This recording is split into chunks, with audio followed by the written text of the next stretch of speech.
Habib salam alaika salawatullah alaika. Assalamualaikum warahmatullahi wabarakatuh. Bismillahirrahmanirrahim. Rabbi shrah li sadri wa yassir li amri wa hlul 'uqdatam min lisani yafqahu qawli. Allahumma shalli wa sallim wa barik ala sayyidina Muhammadin wa ala alihi washabihi ajmain. Amma ba'du.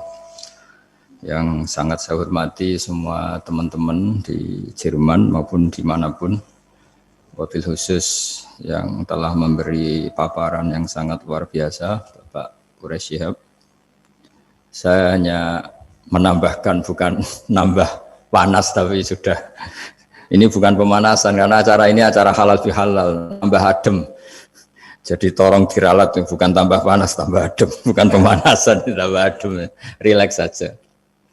Begini ya, karena yang diutarakan Pak Quraish tadi sudah luar biasa. Saya hanya membantu referensi di antara ciri wali Allah itu asyafaqah alal khalqi kullihim, punya empati, punya kasih sayang ke semua makhluk. Bahwa takdir kita ada perbedaan itu ya wajar, tapi bahwa definisi itu nyata. Tadi beliau menyebut termasuk satu saudara atau satu komunitas dengan makhluk-makhluk Allah yang lain.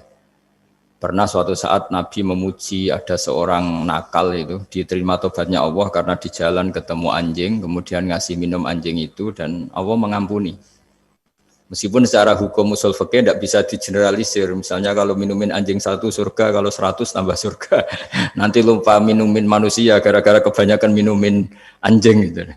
Tapi apapun itu faktanya ada cerita di hadis seperti itu. Kemudian menyangkut komunitas internasional yang beberapa diantaranya tentu beda agama, beda keyakinan. Saya mau membacakan cerita di kitab Ar-Risalah Al-Qushairiyah. Jadi saya hanya membantu referensi-referensi yang diajarkan guru-guru kita. Ar-Risalah Al-Qushairiyah adalah kitab kesayangan Mbah Maimun karena dulu Mbah beliau dapat ijazah dari Sayyid Umar Sato, kakaknya Sayyid Abi Bakar Sato yang punya kitab I'anatul Thalibin. Dan kitab itu dibawa ke Indonesia sampai ke saya sebagai murid beliau. Di antara yang disebut dalam Ar-Risalah Al-Qushairiyah ini Thariqatu Ahlil Ilm, kitab Ar-Risalah Al-Qushairiyah itu. Saya baca nasnya atau ibaratnya atau teksnya.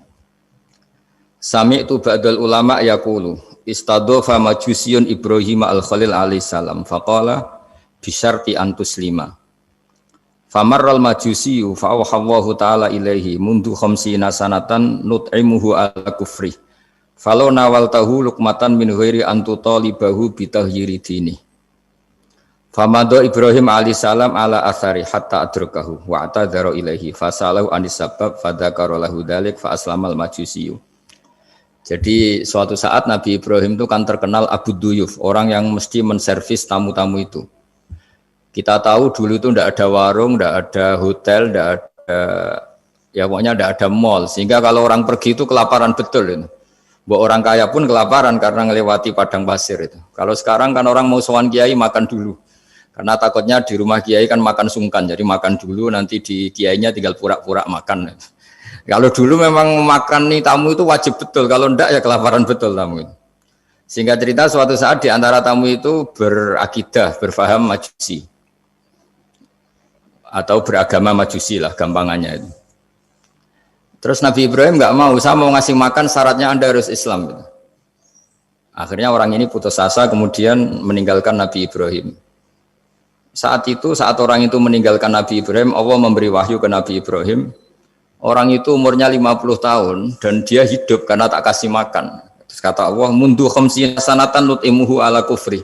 Saya yang Tuhan saja ngasih makan dia 50 tahun tanpa syarat dia harus Islam. Kamu baru dimintai makan sehari mensyaratkan Islam. Walhasil terus Nabi Ibrahim ngejar orang Majusi itu terus monggo-monggo makan di rumah saya. Singkat cerita terus orang Majusi itu tanya, kenapa Anda berubah pikiran? Terus Nabi Ibrahim cerita bahwa beliau ditegur Allah kemudian harus melakukan itu. Jadi cerita-cerita seperti itu banyak. Dulu kita dengar para kiai sering cerita ketika seorang Yahudi rumahnya diusir Amr bin As untuk pembangunan masjid. Ketika lapor ke Sayyidina Umar, masjid itu yang mengambil tanahnya orang Yahudi harus dikembalikan ke orang Yahudi. Dulu guru-guru kita juga sering cerita Sayyidina Ali itu pedangnya dicuri sama orang Yahudi. Ketika ketemu di pasar atau di jalan, kemudian Sayyidina Ali yakin itu pedangnya, dilaporkan ke Qadhi Syureh. Setelah itu Sayyidina Ali diminta, buktinya apa? Saksinya siapa? Kalau itu pedang Anda, saksinya Hasan dan Husain.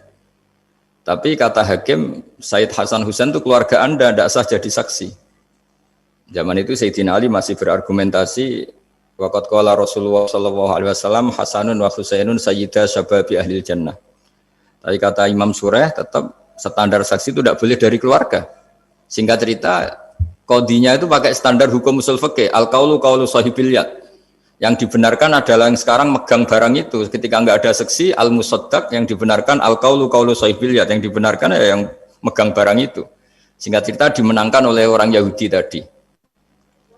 Setelah dimenangkan, Sayyidina Ali agak kecewa, masa seorang Amirul Mukminin sidang di pengadilan negeri kalah. Tapi orang Yahudi tadi akhirnya insaf, sadar sampai masuk Islam, sampai beliau ngendikan bihadza taqumus sama wal ard, karena ini langit dan bumi berdiri karena keadilan itu. Jadi ini cerita-cerita referensi yang bisa menolong teman-teman siapapun berkomunitas internasional. Karena pikiran saya sederhana ya, al ilmu yurisul ahwal, ilmu itu melahirkan sikap. Jadi kalau kita punya referensi yang cukup tentang toleransi, insya Allah kita hidup di mana saja punya toleransi, karena toleransi itu juga ajaran agama. Di antara yang diceritakan para guru-guru kita adalah ketika Nabi mau dibunuh oleh orang namanya Daksur atau Duksur, siapa enggak tahu KTP-nya saya. Kiai kalau baca Daksur. Ketika beliau sedang santai di satu tempat, tahu-tahu ada orang yang mengambil pedangnya kemudian bilang mayyamna'uka minni ya Muhammad. Sekarang Anda sama saya berdua, siapa yang bisa menghalangi kamu? Nabi dengan rileks menghentikan Allah. Kemudian si Daksur ini gemetar, pedang jatuh. Kemudian diambil Nabi. Sekarang ya Daksur mayyamna'uka minni, yang bisa menghalangi kamu siapa? Orang itu bilang la ahada, tidak siapapun. Nabi dengan gampangnya fa'afa'anhu, Nabi memaafkan. Padahal ini jenis harbi, jenis orang yang jelas punya niat bunuh. Terus artinya kita-kita yang ngaji di pesantren, saya ngaji di Mbah Maimun, punya Bapak Kiai Nur Salim, semuanya ngajarkan bahwa di mana-mana perang kekerasan itu ya karena kita diperangin. Udina lilladzina yuqatalun, karena kita diperangi kita boleh perang. Qatilul ladzina yuqatilunakum. Jadi yang boleh kita perangi ya zaman kayak kita dulu dijajah Belanda, dijajah Jepang zaman itu. Ketika sudah tidak ada penjajahan ya alasan itu sudah hilang karena mereka tidak merangi kita. Jadi apa ya, perang ya ada konteks rasionalitasnya, damai juga ada konteks rasionalitasnya. Tapi karena kita punya tradisi referensi, teman-teman yang di Jerman tak bantu, tadi ada kitab Arisal Al-Qushairiyah, terus ada beberapa cerita-cerita tadi kayak Daksur. Kalau ayatnya jelas ya, jelas qatilul ladzina yuqatilunakum wa in janahu lisalmi fajnah laha wa tawakkal 'ala Allah. Bahkan seperti yang diceritakan Profesor Quraisy tadi, yang sedang kita benci pun bisa saja suatu saat teman. Dalam surat Mumtahanah itu atau Mumtahinah ada ayat asawwau ayyaj'ala bainakum wa bainal ladzina ataitum minhum mawaddah. Bisa saja orang yang sekarang kamu benci suatu saat kamu cintai. Wallahu qadir, itu Allah Maha Kuasa. Dan tadi saya menambahkan yang dikatakan Profesor Quraisy tentang belajar. Dulu Nabi itu enggak puasa Asyura. Tapi ketika datang ke Medina, orang-orang Yahudi itu puasa Asyura. Coba tanyakan ke mereka, kenapa puasa tanggal 10? Terus mereka menjawab, yaumun najjawahu fi Musa, itu hari yang Allah menyelamatkan Nabi Musa. Terus fa'amara bisyami, kemudian Nabi menyuruh sahabat puasa.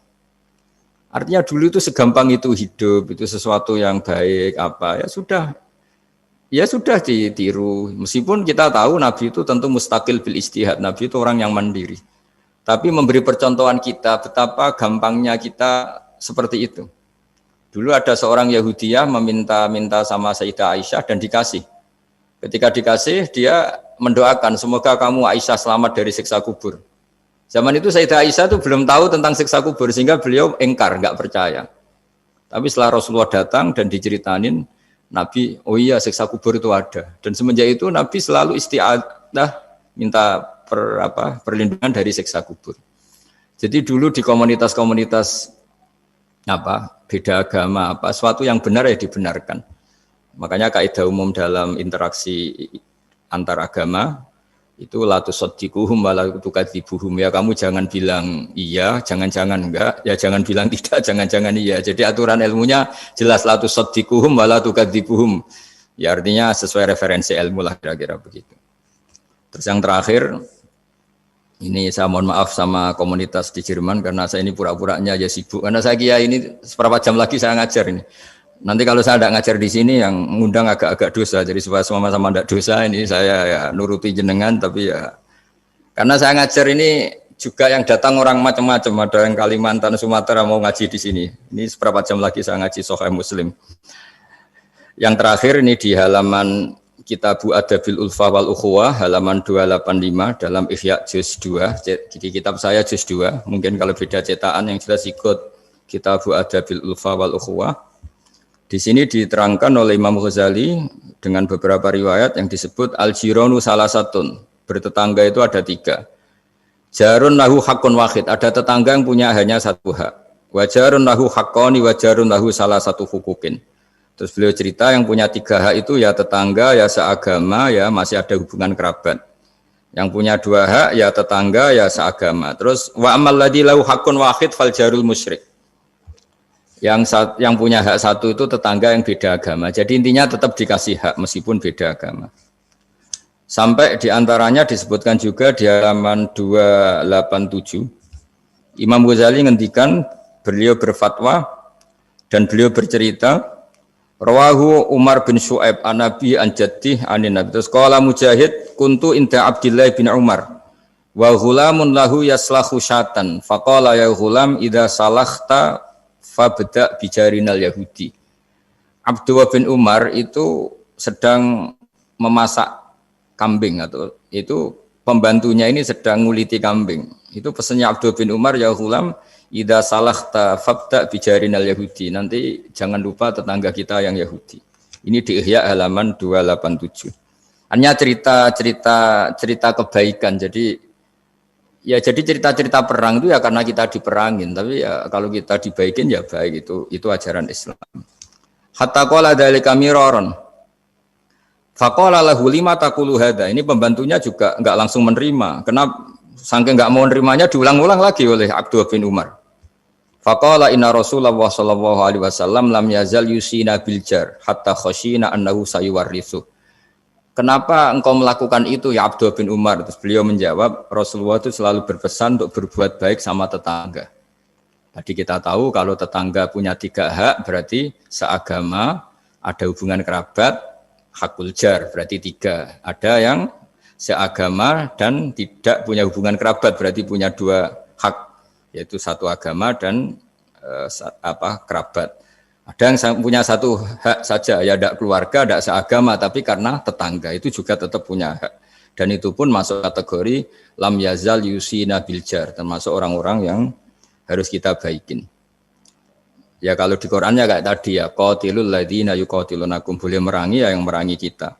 Udzina lil ladzina yuqatalun, diberi hak merangi ya sama yang merangi kita, bukan yang tidak merangi kita.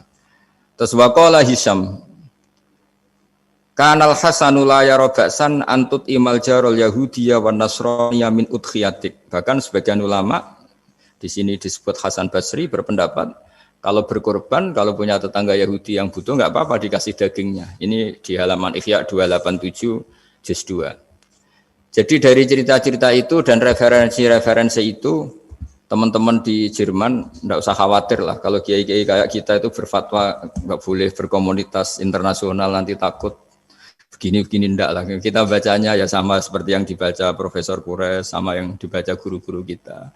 Jadi itu kalau boleh dikatakan sumbangan saya lah bahwa di kita di pesantren itu ajaran-ajarannya juga seperti itu. Dan tadi beberapa kita saya sebutkan halamannya supaya bisa dicari, supaya tidak kelihatan hoax, juga tidak bikinan saya gitu, supaya jelas itu. Dan saya mohon maaf karena nggak bisa ngikuti sampai selesai, tapi saya ngapresiasi semoga jadi syawal yang baik minal aidin wal faizin.